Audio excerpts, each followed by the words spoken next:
took a piece thereof, and wrote upon it, In memory of our God, our religion, and our freedom, our peace, and our lives and our children.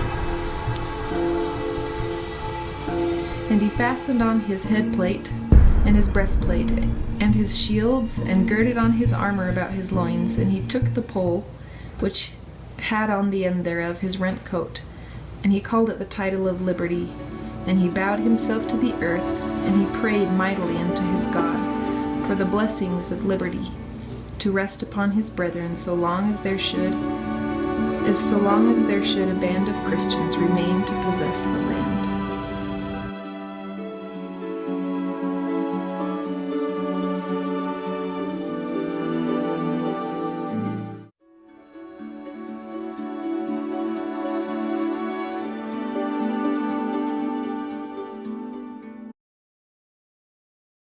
So we have our guest speaker, Moroni, here, and we're just going to ask him a few questions.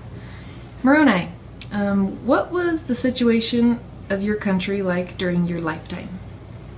Well, I was the chief captain of the Nephites, and it was a very dangerous time in our country because Amalickiah, he was a traitor, and he went over to the Lamanites. He was trying to take away our liberty and our freedom, and he wanted to be a king over us and take away our ability to worship God. So what was your reaction to Amalickiah's dissension? I was angry, and I gathered the people together and called them to fight for freedom and for our liberty and for our wives and our children. And how did the people react to your call? Most of them followed. Some did not want to fight for freedom, so we had to put them to death. So what makes your cause a cause worth fighting for? It was worth it despite the dangers, because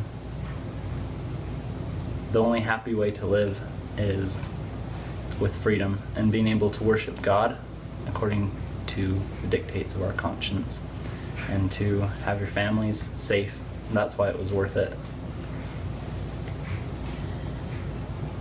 So for our third grade class, we're just little kids, and currently in our day and age we don't have a war going on, but what are the causes today that are worth fighting for? There's lots of causes that you can fight for today in your own little way.